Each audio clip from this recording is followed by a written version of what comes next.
Se eu pedir para você dizer a primeira palavra que vem à mente associada ao exercício da medicina, é provável que você pense em dedicação, comprometimento, vocação, conhecimento, esforço, coragem. 18 de outubro é o Dia do Médico. É dia de homenagear esses profissionais que estão sempre presentes em nossas vidas, cuidando da nossa saúde e atuando na prevenção e tratamento de doenças. A ciência que surgiu na Grécia Antiga com Hipócrates vem se atualizando com o auxílio de novas tecnologias que favorecem as descobertas de tratamentos e abordagens. Mas o que permanece e o que mudou nessa profissão ao longo dos anos? Quais são os desafios atuais da medicina? Para conversar sobre esses desafios, nós convidamos a médica generalista com abordagem funcional e integral, Clarissa Aguiar. Bem-vinda, doutora Clarissa. Muito obrigada pelo convite. Bom, antigamente, doutora Clarissa, tinha-se um médico mais geral, né, que fazia inclusive visitas em casa, né, e cuidava da família toda. Esse costume foi se perdendo, né, ao longo do tempo e, na realidade, como é que isso se mostra agora? Porque a gente tem o médico da família agora muito mais fortemente, né? Como é que é essa relação hoje em dia? Por um tempo na medicina, com o advento e a importância maior das especialidades, acabou que essa parte da família, do cuidado de todo um grupo, se perdeu um pouco. Mas cada vez mais ele vem sendo resgatado. Algo muito importante que eu avalio é que quando a gente tem um entendimento de um cuidado de toda uma família, a gente consegue entender diversos aspectos, desde os relacionamentos interfamiliares, né, interpessoais, intrapessoais, a rotina de uma casa, como se comporta o padrão alimentar, os hábitos básicos de vida. Então, esse cuidado, quando a gente aborda uma família, né, um grupo, ele acaba nos trazendo mais respostas e nós conseguimos trabalhar de forma mais satisfatória, porque a gente consegue muitas vezes mudar algo que está dentro daquele círculo familiar, um hábito, algo na rotina que vai impactar mais de uma vida. Isso tem a ver com abordagem integral, é isso? A abordagem integral, ela vai muito além de integrar vários membros da família. Quando a gente integra muitos membros na família, na verdade, é um cuidado da medicina da família. A abordagem integral é quando a gente entende o ser humano como único, como inteiro. E a gente não vai separar, por exemplo, cabeça do corpo. Então, paciente que tem, por exemplo, que sofre de um transtorno de depressão ou sofre de um transtorno de ansiedade, a gente precisa conectar também com o corpo e com a vida. Então, entender como é o hábito desse paciente, a hora que ele dorme, do que ele se alimenta, como estão as funções do organismo daquele ser humano, seja a tireoide, como é que está funcionando, seja os hormônios da adrenal, os hormônios sexuais, os hormônios, as vitaminas, os minerais. Então, é entender de uma forma integral, porque a doença, ela não se localiza apenas naquele órgão específico. Então, não é porque uma pessoa teve um infarto que a doença é exclusiva do coração. Não, é uma doença do vaso sanguíneo. É um sistema inteiro que está inflamado e, consequentemente, levou para um desfecho clínico final de doença no coração. Mas a doença, ela não começa no coração. Então, a gente não consegue isolar como uma doença do esse uma doença específica. Então, se eu entendi, é importante ter essa abordagem funcional, sem perder de vista esse olhar integral no cuidado. Perfeito. Assim como são muito importantes as especialidades, é muito importante que haja um médico especialista só em cérebro, outro só em coração, outro só em rim, porque existem as doenças que têm detalhes específicos daqueles órgãos, mas a gente precisa entender que aquele rim pertence a uma pessoa. E aquela pessoa, ela está conectada. O rim está conectado com toda a outra parte de outros órgãos. E tudo isso a gente precisa ter em mente para que a gente tenha esse olhar integral e funcional. E que no final das contas, se reverte em um atendimento mais sensível, mais humanizado, né? Isso significa o quê em termos de benefícios para quem tem esse olhar? A história de humanizar a medicina, que hoje em dia a gente vem falando muito dos atendimentos mais humanizados, é algo que nunca deveria ter se perdido.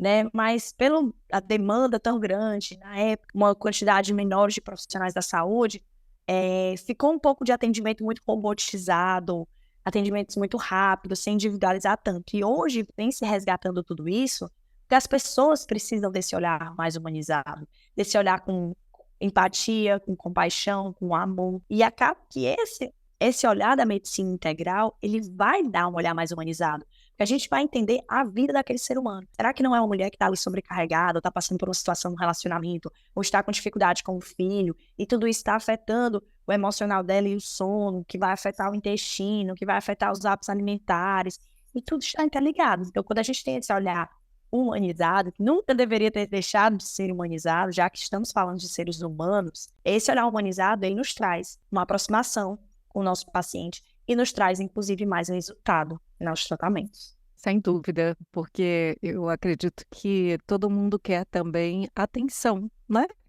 É importante, não é só o remédio, não é só a prescrição, né? Mas é o cuidado. Eu escuto você, eu percebo, né? Eu dou importância, né? Definitivamente. Olhar para o outro como indivíduo, né? Perfeito. E não como um papel com exames, Uhum. e não como uma caixa de remédios, e não como um diagnóstico. É não tratar a história do doente, da doença, né? É tratar o doente. É tratar a pessoa que ali está carregando, naquele momento, uma doença. Você sabe que eu vi um dia desses, eu ouvi, né? Alguém falou assim, que a gente tem que tomar cuidado de não associar a doença com a pessoa, porque ela não é aquela doença. Ela está com aquela doença, não é isso? Exatamente. Às vezes a gente acaba rotulando. É um paciente que tem fibromialgia, né? É um paciente que tem muitos sintomas associados àquela doença e muitas vezes ele vira aquela doença. E a gente tem que ter muito cuidado de não estereotipar, não rotular, saber separar. É um ser humano que está passando por uma condição que precisa ser tratada. E não é que ele é aquilo. Naquele momento ele vivencia aquilo, mas ele não é aquela doença. Exatamente. Bom, a gente falou aqui de tratamento individualizado, humanizado, né? Mas eu quero olhar também para um outro aspecto que nós até já tocamos aqui em alguns encontros, né? Que é o autodiagnóstico. Quando a pessoa ela vai em busca, isso é inevitável, né? Ela vai pesquisar, ela vai conversar com outras pessoas, e aí vai para a internet. Como é que isso afeta esse atendimento do profissional de saúde? Existem dois pensamentos dentro dessa linha.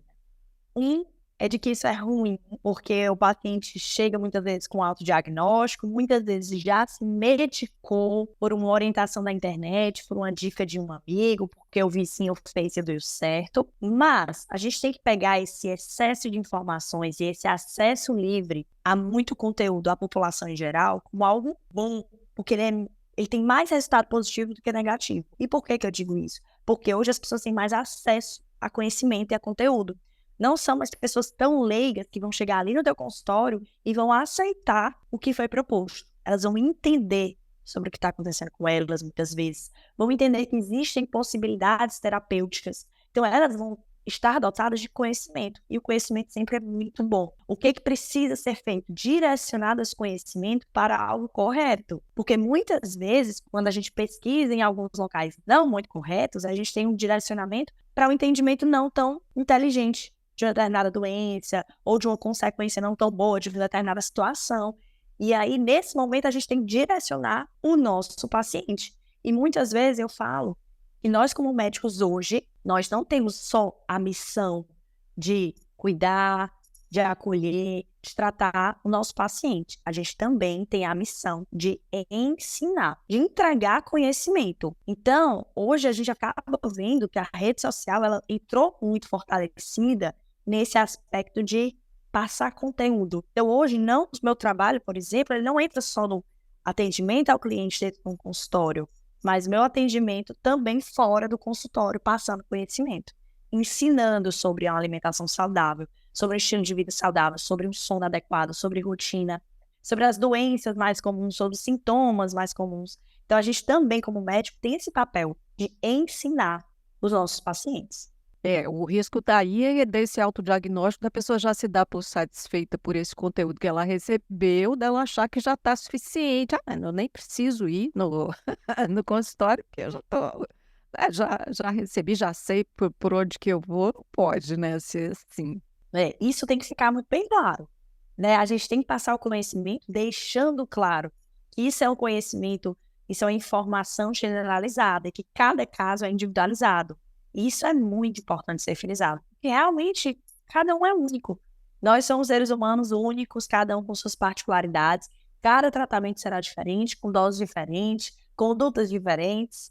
E realmente isso é importante ser frisado. E por isso que, mais uma vez, a nossa importância de estar enfatizando isso. No momento que a gente passa informação, que a gente passa conhecimento, que a gente atualiza um cliente, sobre um paciente, sobre um assunto específico, a gente tem que deixar muito bem claro que isso é a título de informação e que isso jamais substituirá uma consulta médica. Sem dúvida. Quais são, no seu entendimento, os outros desafios enfrentados hoje pelos médicos? Que eu tenho visto na minha prática, um desafio é a falta de tempo das pessoas. Isso é algo que eu tenho observado muito.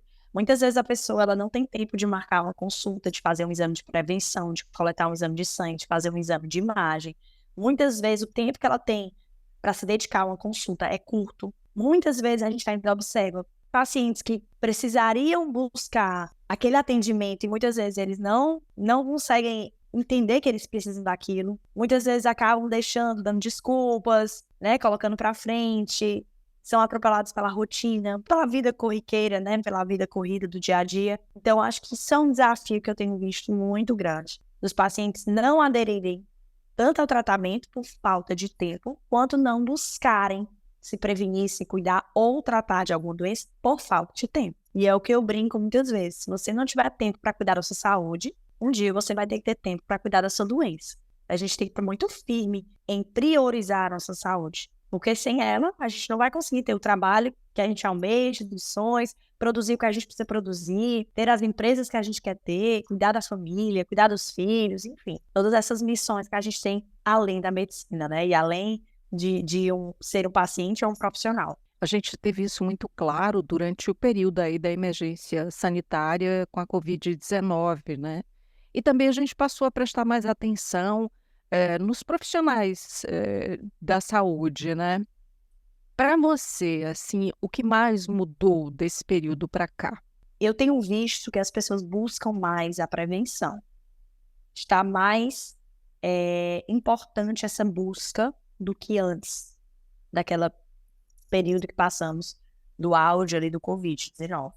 Então, hoje eu observo isso, que a prevenção ela tem sido vista com um olhar mais importante. Antes, a assistência básica, ela era deixada muito de lado. O básico de prevenção, de orientação. E hoje eu tenho visto que as pessoas têm se importado mais com isso. Elas têm ficado mais atentas. As pessoas que tiveram mais complicações durante a pandemia são os pacientes que já tinham comorbidades. E todo mundo entendeu isso claramente. Opa, se eu estiver acima do peso, se eu tiver diabetes, se eu tiver outra doença, outra comorbidade, eu tenho mais riscos. Então, opa, peraí. O que eu vou poder fazer para me prevenir? Então, eu tenho visto que isso melhorou. A busca pela prevenção. E o que precisa mudar ainda? Porque eu estou lembrando aqui, o Papo Saúde surgiu em maio de 2020, portanto, pouco tempo depois ali da decretação da emergência sanitária, da pandemia, a gente estava no auge ali daquela discussão, né, do temor por não se conhecer, né? E felizmente a ciência avançou muito rápido, trazendo a vacina e formas de lidar, né, com o vírus, enfim. Mas hoje a gente já vê ali o básico, como lavar as mãos, né? Porque no início a gente ensinava como lavar as mãos corretamente, né? E aí hoje eu percebo que ninguém mais faz isso assim com aquele cuidado, ou muito poucas pessoas. Eu vejo as pessoas espirrando, tossindo, sem uso da máscara, que me parece que é um ensinamento assim que a gente tem que guardar para sempre, né? De proteção dos outros, cuidado com os outros, enfim. Então, nessa perspectiva, sem ser de modo algum negativo em relação aos aprendizados, o que falta? Melhorar. Falta constância, na verdade. Eu acho que as pessoas melhoraram em muitos aspectos, mas falta constância, como muitas vezes na nossa vida. E não só nesses hábitos básicos, lavar as mãos, lavar o nariz, né, que é algo de higiene básica. Mas eu me lembro bem que no auge da pandemia, muitas pessoas já estavam entendendo sobre suplementação de vitaminas. Nossa, a vitamina D melhora a imunidade. Zinco melhora a imunidade. Vitamina C melhora a imunidade. Vamos tomar suplementos, vamos melhorar nossa alimentação, vamos incluir mais verduras, frutas e legumes. Isso realmente por um tempo, você notou que muitas pessoas estavam atentas a isso. E hoje não mais, como você falou. Então, eu acho que a constância é o que falta. Porque a gente sabe o que precisa ser feito. Só falta a gente ter a constância e ir lá e fazer o que precisa ser feito. Dá real importância à prevenção, né? Você, se tivesse que voltar atrás, se pudesse voltar atrás, você escolheria de novo ser médica? 70 vezes. Sem dúvida alguma. Foi a escolha, na verdade, a medicina me escolheu. Eu sempre tive o amor e querer cuidar, né? Eu sempre tive esse foco de cuidar do ser humano. Então, acho que a medicina me escolheu nesse momento e eu não tenho dúvida que eu fiz a melhor escolha, uma das melhores escolhas da minha vida. E se eu pudesse voltar atrás, sem dúvida alguma, eu estaria no mesmo lugar que eu estou hoje. Muito bom. Então, significa que você olha para frente com um olhar de quem está vendo adiante mais possibilidades, né, de buscar esses objetivos, de atingir esses objetivos do cuidado. E eu percebo também, obviamente, que para a medicina, na vida, né, você segue aprendendo, estudando, né? Sem dúvidas. Eu nunca parar. A gente nunca para. Nunca para de aprender, nunca para de estudar. A gente aprende não só lendo os artigos científicos publicados recentemente, lendo os livros, mas a gente aprende com a prática. Um paciente que é único, cada um responde a um tratamento de forma diferente. Isso nos leva à experiência. É o aprendizado somado também com a experiência que a gente tem dentro do consultório. Então, sem dúvidas alguma, é algo que a gente não para nunca. E se parasse, não seria medicina. Até porque a tecnologia também avança, né? As descobertas muito rapidamente para auxiliar, né? Nos tratamentos, encurtando aí esse fosso que até existia, né? Acho que tudo avançou muito rápido, então tem que ficar mesmo muito antenado, conectado com tudo que muda todo dia. Maravilha. Exatamente. Então é assim, para encerrar, eu preciso deixar aqui o nosso grande abraço, nosso agradecimento, nossos parabéns, desejando feliz Dia do Médico para você, para todos os profissionais que nos ouvem, para as pessoas que estão nesse entorno, para quem quer fazer medicina, né, para os jovens que querem entrar nessa profissão. Muito obrigada e parabéns. Muito obrigada. E a mensagem que eu deixo é: faça com amor tudo que você for fazer.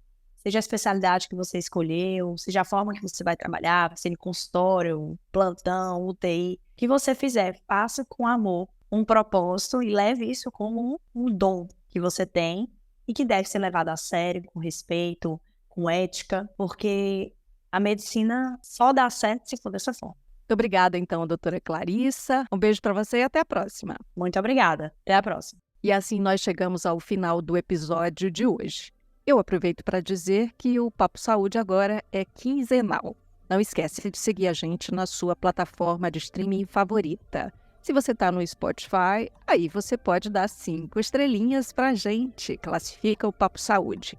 Você pode ainda dizer o que achou desse episódio. Tem uma caixinha agora para você deixar a sua resposta, para você fazer a sua pergunta, ou quem sabe até sugerir temas, né, para esses nossos papos. Se inscreve no nosso canal no YouTube. Assim você passa a receber notificação sempre que tiver episódio novo por aqui. Eu lembro que esse episódio foi gravado de forma remota. Cuidar de você. Esse é o plano. Você pode entrar em contato com a Unimed Ceará pelos perfis oficiais no Instagram e Facebook ou pelo site acessando www.unimedceara.com.br. Esse podcast é desenvolvido pela Leme Digital. Até a próxima. Saúde!